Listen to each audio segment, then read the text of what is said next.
La ligne M1 du métro de Lausanne est une des deux lignes du métro lausannois.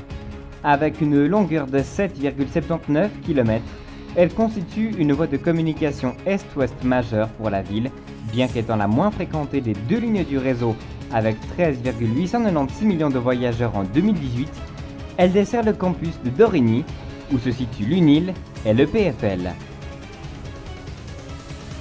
Bienvenue aux 30 ans du M1.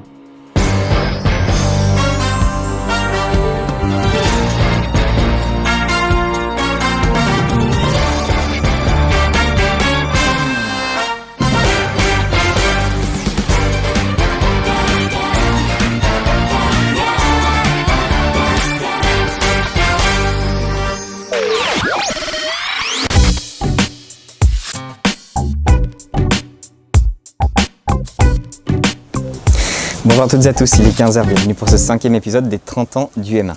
Lors des 4 premiers épisodes, nous avons eu le beau temps, le soleil et la chaleur, mais aujourd'hui, le ciel en a décidé autrement.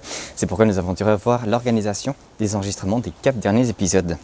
Je le rappelle quand même, mais les mesures sanitaires en vigueur pour la lutte contre le Covid-19 sont respectées au moment des tournages, à savoir le port du masque obligatoire dans les transports publics, sur les quais et dans les stations. À présent, je vous propose de parler de l'aménagement des stations, puisque nous sommes à EPFL, mais aussi de plonger dans un endroit méconnu du public dans lequel nous ne pourrons pas entrer en raison de la situation sanitaire. Il s'agit des ateliers à EPFL où l'on se retrouvera plus tard dans l'épisode.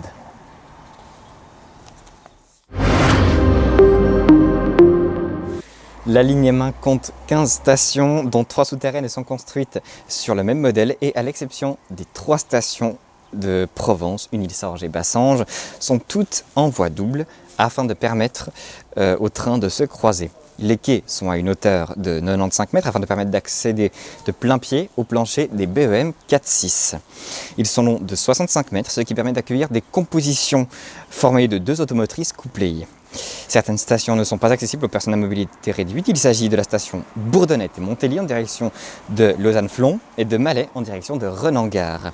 Les 2 stations terminus des gares de Lausanne-Flon et de Renan utilisent la solution espagnole afin d'accélérer l'embarquement et le débarquement des passagers, à l'exception des stations couvertes de Vigie et de Malais, ainsi que des stations terminus de Lausanne-Flon et de Renan-Gare. Toutes les stations ne sont pourvues que de simples aubettes pour attendre les trains.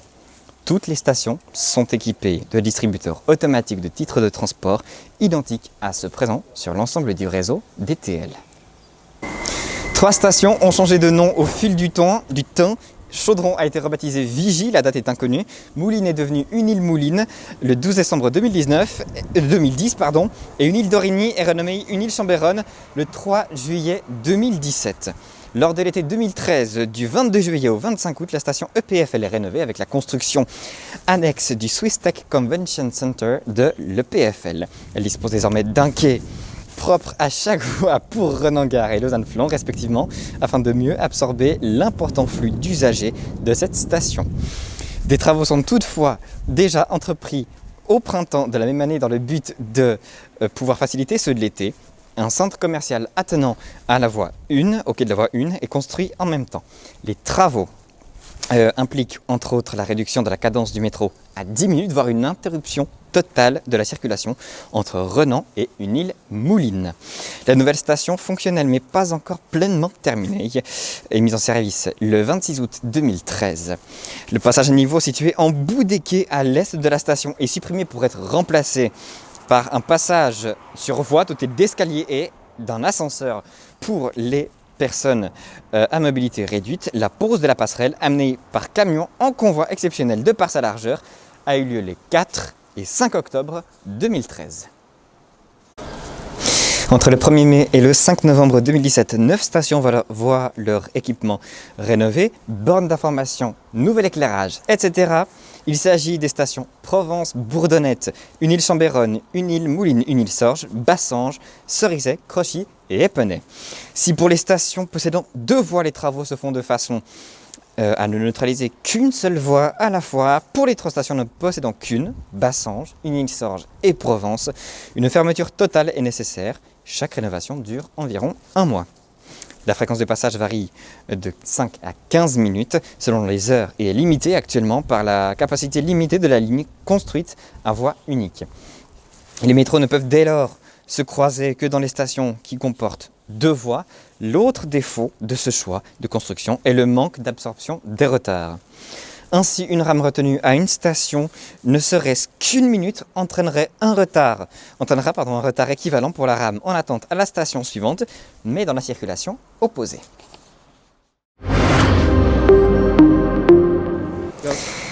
L'entretien, la maintenance lourde et la révision régulière du matériel de la ligne M1 se déroulent au garage-atelier d'Écublanc, géographiquement proche de la station EPFL. Il est composé de 16 voies de garage, A1 à A15 et A2 bis. 2 sont non électrifiées, numérotées A bis et A10.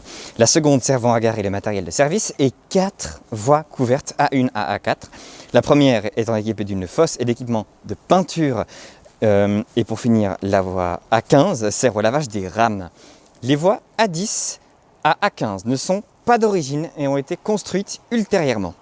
Le site est raccordé de façon que les trains puissent y accéder sans rebrousser depuis Lausanne. En revanche, ils doivent rebrousser et traverser la station EPFL en contrevoie pour y accéder depuis Renan.